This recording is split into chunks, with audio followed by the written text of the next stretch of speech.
Hello दोस्तों, नमस्कार। मैं संजय यादव। आज क्लास 12 का एक बहुत ही most important topic linear programming का एक मोस्ट इम्पोर्टेंट क्वेश्चन लेकर आया हूँ। ठीक है, आपके सामने जो कह रहा है ये पेपर में 8 नंबर का आता है या 5 नंबर का आता है ना। यदि आप एक क्वेश्चन लगाना जानेंगे बस एकदम इसी तरह से है ना, सभी हो जाएंगे क्वेश्चन। ठीक है, आप लगातार मेहनत करते रहिए, मैं आपके साथ हूँ। ठीक है, एक क्वेश्चन जरा ये देखिए, 5 नंबर पक्के हो जाएंगे, सही बता रहा हूँ, यदि आप ये लगाना जानेंगे। ठीक, चलो जरा देखते हैं। जो हमारा सबसे पहले निकाय निम्नलिखित व्यवरोधों के अंतर्गत x + 2y greater than equal to 10, 3x + 4y less than equal to 12 और x greater than 0, y greater than equal to 0 के अंतर्गत z बराबर ये मुझे दिया है, इसका क्या न्यूनतम मान ज्ञात करना है। क्वेश्चन इसी तरह आगे आएगा, कहेगा न्यूनतम मान ज्ञात करो, अधिकतम मान ज्ञात करो, बस और कुछ नहीं होगा। आइए जरा देखते हैं। सबसे पहले जो हमारा व्यवरोध दिया है उसको हम समीकरण के रूप में लिख देंगे। आओ जरा, पहला है x + 2y बराबर, हम ये जो निशान लगे हम हटा देंगे, बराबर में हम क्या लिख देंगे 10 जो लिखा है। ठीक, चाहे कौन निशान बीच में लगा हो वहां पर हम बराबर का निशान लगा देंगे। ठीक, समीकरण नंबर इसको हमने मान लिया 1। ठीक, समझ में आ रहा है जी। 3x + का 4y, कोई भी निशान हमने हटा दिया, बराबर लगा दिया और वहां पर 24 लिख दिया। समीकरण नंबर इसको 2 मान लिया।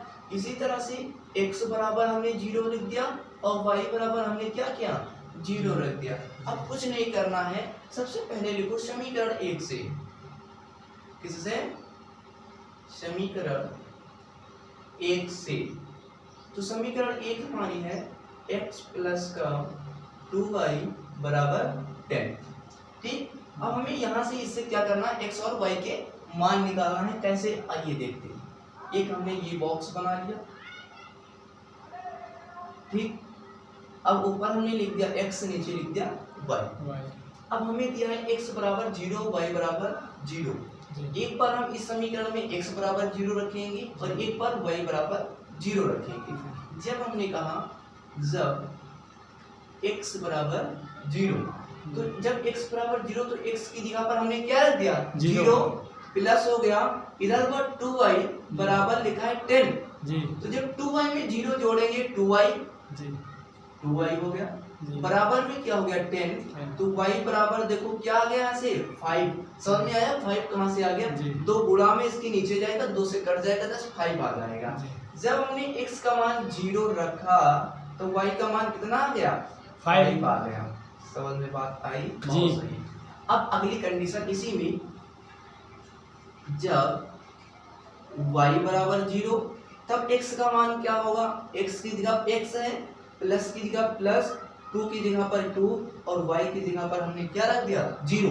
अब देखो बराबर में लिखा है 10, जब 2 का 0 से गुणा हुआ 0 हो गया। x में जब हम 0 जोड़ेंगे x ही रहेगा, तो x बराबर कितना निकल आया 10 निकल। ठीक, तो जब हमने y का मान 0 रखा तो x का मान 10 निकल आया जी। इसी तरह से एकदम बस समीकरण 1 से हमारा ये 2 मान निकल है। कुछ नहीं करना है, क्वेश्चन बहुत ही हिलवा है, पेपर में 8 नंबर का था, ध्यान रखना। ठीक है, इसी तरह से समीकरण नंबर 2 से जी। समीकरण 2 हमारा क्या है, समीकरण 2 है 3x + 4y बराबर 24 जी। ठीक, जब अब देखो अभी डायरेक्ट हम करें, आपको हमने वहां पर मान रखना सिखा दिया जी। देखो जरा कैसे, एकदम पहले की तरह बॉक्स बनाया, ऊपर x नीचे y। जब हमने कहा x का मान 0 रखो, जब x बराबर हमने क्या किया 0 रख दिया। ठीक, जब x बराबर हमने रखा 0, जब अब x बराबर 0 रखेंगे पूरा ये मान 0, जब 4y में 0 जोड़ेंगे बचेगा 4y बराबर हो जाएगा 24। जब यहाँ से 4 से कटेगा हो जाएगा 6 आ जाएगा, तो y का मान कितना आ गया 6। जब x का मान 0 रखा, y का मान क्या निकल कर आ गया 6 निकल कर आ गया। समझ में बात आई। एकदम इसी तरह से जब y बराबर 0, जब y का मान 0 रखकर देखो, अब यहाँ पर जब y का मान हमने क्या किया 0 रखा है इसमें, तो जो इतना 0 हो गया। जब 3x में 0 जोड़ा तो 3x, अब 3x देखो x इसमें 3 क्या है गुणे में है, इसके नीचे जाएगा तो इसका मान y का क्या आ जाएगा 8 आ जाएगा। समझ में बात आई। अब हमें देखो दोनों के मान हमसे क्या हुए, इससे दो बिंदु मिले, एक बिंदु ये हो गया, एक बिंदु ये हुआ, एक ये दो। अब देखो इसमें क्या हुआ, अब मुझे कुछ नहीं करना है, ग्राफ बना देना है। आओ ग्राफ बनाते हैं जी। ग्राफ बनाते जी। ये 0 हो गया, 1 हो गया, 2 3 4 5 6 7 8 9 10 ठीक। ये हमने मान ली इस बिंदु पर ये बिंदु ये है।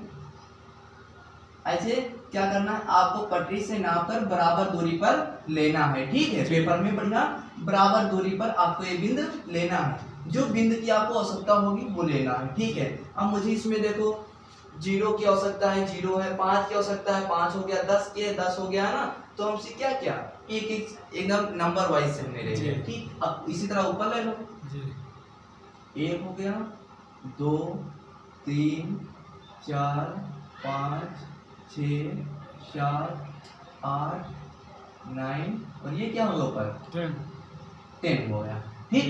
अब देखो ये होती है हमारी x अक्ष और ये होती है y अक्ष, ठीक। अब पहला बिंदु इसमें पहले समीकरण से पहला बिंदु है 0,5, इधर लिख लो, क्या हमने कहा 0,5 और बिंदु क्या है मेरा 10,0 10,0। अब देखो पहला क्या कह रहा है, पहला आगे वाला होता है x और पीछे वाला होता है y, तो इसमें पहला x दूसरा y। अब कह रहा है x पर कितना जाओ 0, x वाली भैया जी हमारी ये लाइन है, ठीक। तो x पर कह रहा है 0 जाओ, तो x यहाँ 0 है, तो यहीं पर कह रहा है खड़े रहो 0 पर खड़े, x पर 0 है, x पर नहीं जाएंगे। और y पर कितना कह रहा जाओ 5 जाओ, तो y 5 यानी कि निशान बना देता हूँ जनाब, y पर कितना कह रहा जाओ 5, 1 2 3 4 5 यहाँ। अब देखो x पर 0 गए यानी कि यहीं पर रहे, और y पर कितना गया 5, अब हम यहाँ पर आ गए, ठीक। इस बिंदु से हम कहाँ पर आ गए, यहाँ पर आ गए। अब जो अगला बिंदु है वो जरा देखो, कह रहा है x पर 10 जाओ, तो x पर 10 हम यहाँ आ गए, और y कह रहा कुछ ना जाओ यहीं पर रहो, तो हमें एक बिंदु ये मिला, इससे क्या हुआ ये बिंदु मिला और इससे ये बिंदु मिला। अब इन दोनों बिंदुओं को तुम क्या करो मिला दो, ठीक है, क्या करो मिला दो। जब हमने इन दोनों बिंदुओं को मिला दिया तो मुझे ये एक रेखा मिली। ये किस समीकरण की रेखा है, तो पहले समीकरण की रेखा है, वो समीकरण क्या है x + 2y = 10, ठीक। अब इसी तरह से दूसरे से लिख लो, ये दूसरा क्या है 0,6 और 8,0, ठीक। अब कह रहा है 0,6, कह रहा है कितना x पर कितना जाओ 0 यानी यहीं पर है, और y पर कितना जाओ 6 यानी कि यहाँ आ जाओ, जो हम यहाँ पर आ गए। अगला कह रहा है x पर कितना जाओ 8 यहाँ, और y पर 0, y पर कुछ ना जाओ, x पर 8 यानी कि एक बिंदु हमें ये मिला, एक बिंदु ये मिला। अब इन दोनों बिंदुओं को क्या करो मिला दो, ये अब हमने क्या किया इन दोनों बिंदुओं को मिला दिया।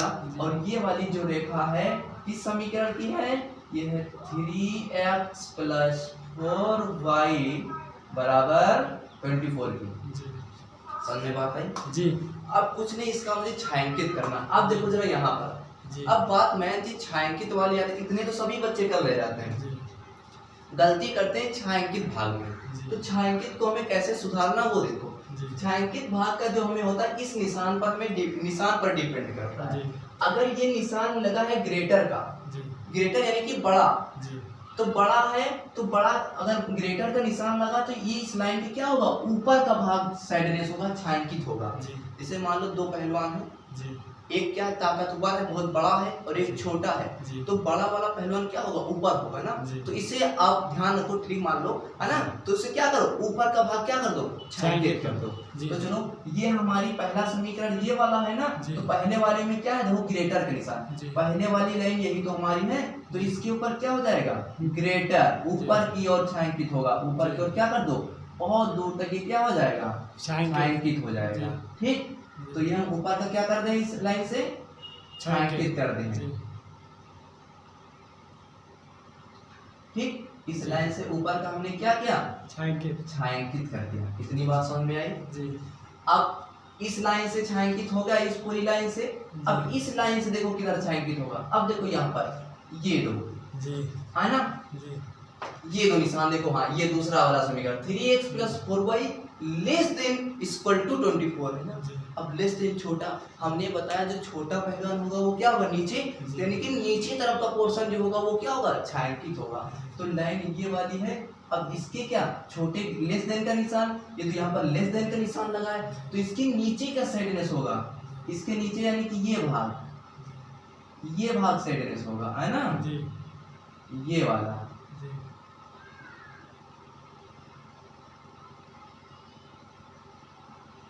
ये वाला साइडनेस होगा। समझ में बात आई? जी सर बिल्कुल समझ में आएगी, ध्यान थोड़ा दे तो बात समझ में आ जाएगी इसमें। ठीक, अब बात समझो जरा। कह रहे हैं अब इसमें मुझे कौन सा, अब पूरा साइडनेस हो गया जी। लेकिन अब इसमें मुझे कौन सा भाग क्या करना है, देखना जी। भाग मुझे इसमें वो देखना है जो दोनों के द्वारा छायांकित हो, जो दोनों के द्वारा क्या हो, छायांकित हो। तो दोनों के द्वारा देखो कौन भाग छायांकित हो रहा है, यहाँ पर तेरा ध्यान दो। जब हमने ये लाइन है इसके ऊपर का छायांकित किया तो ये भाग देखो गया पूरा, ये भाग ऊपर ऊपर चला गया ऐसे। अब जब हमने इस लाइन के नीचे छायांकित किया तब उसमें ये भाग क्या है, देखो ये वाला, ये भाग इसमें भी छायांकित हो रहा है। तो ये जो इतना भाग है ये वाला, इतना भाग दोनों के द्वारा छायांकित हो रहा है ना। ये इतना भाग बाबूजी दोनों के द्वारा छायांकित हो रहा है ना जी। अब जो दोनों के द्वारा छायांकित हो रहा है, बस अब वो देखो कौने कौने बिंदु टच कर रहा है, बस वो बिंदु निकालो, बस आपका क्वेश्चन हो गया। जी सर। ठीक, ये इतना। अब ये देखो कौने कौने बिंदु पर टच कर रहा है, ये एक बिंदु ये तो यहाँ पर टच कर रहा है, एक बिंदु यहाँ पर टच करेगा, कटान बिंदु जहाँ पर दोनों रेखा एक ऐसे गई एक ऐसे गई, ये वाली रेखा ऐसे गई तो ये ऐसे काटेगी, अब ये वाली ऐसे आई, अब जहाँ पर एक दूसरे को क्या करेंगे, काटेंगी, वो एक बिंदु हो जाएगा। ठीक, एक बिंदु ये हो गया, एक बिंदु ये और एक बिंदु ये, तीन बिंदु मुझे क्या मिल गए। अब मुझे ये बिंदु पता है, ये कौन सा है बताओ, ये वाला 5 लिखा है, यानी कि कौन सा है, 0 है 0 और y पर कितना है 5, और ये कौन सा है 0,6। अब मुझे ये बिंदु नहीं पता, ये बिंदु निकालने के लिए बहुत ही लाजवाब तरीका क्या है, दोनों समीकरण को कर दो तुम क्या, सॉल्व। दोनों समीकरण यानी कि कौन से, देखो पहली समीकरण ये हमारी लिखी है और दूसरी समीकरण ये, दोनों समीकरण क्या कर दो, सॉल्व कर दो जी। इस तरह देखो आ रहा है इधर, है ना। तो पहली समीकरण हमारी है देखो x प्लस 2y बराबर लिख दो 10। ठीक, और दूसरी क्या है 3x प्लस का 4y बराबर 24। अब इस समीकरण को मुझे क्या करना है, सॉल्व करना है। ठीक है, तो इसको कैसे सॉल्व करेंगे, देखो इसमें होता क्या है कि एक या तो आप x वाले के गुणांक को बराबर कर लो या y के गुणांक को बराबर कर लो। तो हम क्या करेंगे, इसमें x के गुणांक को क्या करेंगे, बराबर करेंगे। तो x यहाँ 3x है, वहाँ एक ही x है, तो ऊपर हम क्या करें 3 से गुणा करा दें। जब इसमें 3 से गुणा कराएंगे ऊपर वाले में तो क्या हो जाएगा, ये 3x हो गया, और जब गुणा हुआ यहाँ पर 3 से तो यहाँ पर भी क्या हो गया, 3 दूनी 6y हो गया, 6y हो गया, और इसमें भी 3 से तो गुणा होगा 30 हो जाएगा। बाबूजी समझ में आई बात, बिल्कुल ध्यान, कुछ नहीं किया गया है, समीकरण में एक लिखा उसमें 3 से गुणा करा दिया। अब इसको सॉल्व कर लो, अब यहाँ पर प्लस है माइनस हो जाएगा, प्लस है माइनस हो जाएगा, प्लस है माइनस। अब ऊपर देखो, अब ये देखो ये प्लस नहीं देखा जाएगा, ये निशान देखा जाएगा, ध्यान रखना। अब ये माइनस, ये प्लस का है और ये माइनस कट गया, अब ऊपर प्लस का 6y, नीचे माइनस का 4y, तो कितना बचेगा, प्लस का 2y। ठीक, अब बराबर देखो, ऊपर लिखा है प्लस का 30 और नीचे लिखा है माइनस का 20, यानी कि क्या आएगा 6 आ गया, है ना। तो यहाँ से 2 से काटो, है ना, 2 से काटो इसको जरा, कितना y बराबर 3 आ गया। y बराबर मुझे क्या मिला 3। यानी यहाँ पर जो मुझे बिंदु मिलेगा एक, जो मुझे यहाँ पर जो बिंदु मिलेगा वो बिंदु क्या मिलेगा, y मान कितना हो गया 6, x का नहीं मान पता है तो लिख दो y का मान समीकरण 1 में रख दो, समीकरण 1 में रखने पर 1 में रख दो, एक हमारा ये तो यहाँ पर लिखा है ना, इसी में रख दो। क्या कह रहा है, x की जगह x हो जाएगा, प्लस की जगह प्लस 2 और y की जगह पर कितना रख देंगे 3 रख दिया, बराबर में क्या है 10, तो x प्लस 2 3 6 बराबर 10, यानी कि x बराबर 4 जी। उधर जाएगा माइनस हो जाएगा, इतना समझो यार, है ना, बात समझ में आई। तो x का मान क्या निकल आया, x का मान क्या निकला 4 और y का मान क्या निकला 6। ये बिंदु इस तरह से निकल गया, देखो है ना, देखो ये कहाँ पर मिले, लगभग अगर लाइन लाओ ऐसे कुछ आएगी पटरी से, जब मिलाओगे तो आपको ये बिंदु नहीं निकालना पड़ेगा, बहुत ही ऐसे आ जाएगा, है ना, ये वाली ऐसे मिले 4 पर और ये जा रही 6 पर, है ना। तो y का मान सर जी 3 हो रहा, y का, हाँ यही हम कह रहे हैं, y का मान 3 है ना, 6 नहीं है जी, यही तो गलती हो गई, हम कह रहे 6 तो ऊपर है ना, y के दो यहाँ पर 3 पर जा रहा है, ठीक। तो ये 4 का मान 3, हाँ है ना, 4 का मान 3 हमारा ये बिंदु निकल गया। आप कुछ नहीं करना है, मान निकाल लो बस, कुछ नहीं करना। यहाँ पर लिखो z बराबर 200x प्लस का 500y। अब जब बिंदु पर टच कर दो, इस बिंदु का नीचे लिखो, पहला बिंदु क्या है 0,6 और दूसरा बिंदु क्या है 0,5 और तीसरा बिंदु क्या है 4,3। जितने बिंदु का टच करे उतने बिंदु का करना है, तुमका रखना है बस, ठीक। हम डायरेक्ट कर रहे हैं, देखो जरा, अगला है, अगला की क्या मान होता है x का और पीछे वाला y का। जब x की जगह पर हमने रखा क्या 0, तो z बराबर x की जगह पर हमने रखा 0, तो ये पूरा हो गया 0, ये वाला 0 हो गया, और प्लस का 500 है ना जी। चलो हम पूरा अच्छा सॉल्व ही कर देते हैं इसको। 200 हुआ और x की जगह पर हमने क्या रख दिया 0 प्लस का 500 हो गया। अब y की जगह पर कितना रखेंगे 6, ठीक। अब 200 का 0 से गुणा हुआ 0 आ गया जी। और 500 का जब 6 से गुणा होगा 5 छक्का 30 और ये 2 0 आ जाएंगे, यानी कि जब 3000 हो गया, यानी कि यहाँ से z का मान क्या निकल गया 3000 जी, ठीक। अब इसी तरह से इससे मान निकाल लो। अब 0 रखोगे पूरा वो 0 हो जाएगा z का मान इसमें, है ना, बात समझो, ये 0 हो गया पूरा, और उस वहां पर रखेंगे तो इतना हो जाएगा 25 जी सर, 25 और 2 0 आएगा, ये कितना आ जाएगा 2500 जी, ठीक। अब अगला हो जाएगा, देखो क्या, अब ये देखो z बराबर x का मान कितना है 4, 200 हमने रख दिया, x का मान कितना है 4, तो x की जगह पर कितना हो गया 4, प्लस लगा दिया, 500 लिखा है 500 लिख दिया, प्लस y की जगह पर कितना है 3, तो 200 का जब 4 से गुणा हुआ तो ये कितना हो गया 800, 2 चक्को 800, ठीक। अब प्लस से प्लस लगाओ, 5 का 3 से गुणा करो, 5 3 1500, 1500 और 800 कितना हो गया 2300। अब बात बताओ, अब बस कुछ नहीं भैया, यही हमें देखना है क्वेश्चन में क्या कहा गया था, z बराबर 200x प्लस का 500y का न्यूनतम मान, 3 बिंदु निकले। अब इमस क्वेश्चन में पूछा न्यूनतम मान बताओ, तो न्यूनतम मान देखो किसका है, एक 3000 आ रहा है, एक 2500 आ रहा है, एक 2300 आ रहा है, सबसे कम कौन सा मान है 2300, क्या है ये 2300, तो यही हमारा क्या हो जाएगा, यही क्या हो जाएगा न्यूनतम मान, क्या हो जाएगा न्यूनतम मान, और यही हमारा फाइनल आंसर हो जाएगा, ठीक। तो कुछ नहीं, इसमें जो करना कुछ नहीं था, जो हमारे विवरण दे रखे थे इनको हमने क्या किया समीकरण के रूप में लिख दिया, दोनों से x y के मान निकाला, फिर हमने ग्राफ बनाया, ग्राफ से हमने इसमें क्या किया मान रख दिया। इस तरह से दोस्तों हम आशा करते हैं कि ये समझ में आया होगा। ठीक है, इसी तरह से आपसे हम मिलते हैं नेक्स्ट वीडियो में। आप लोग मेहनत करते रहिए, ठीक है, हम आपके साथ हैं हमेशा। Thank you, good bye.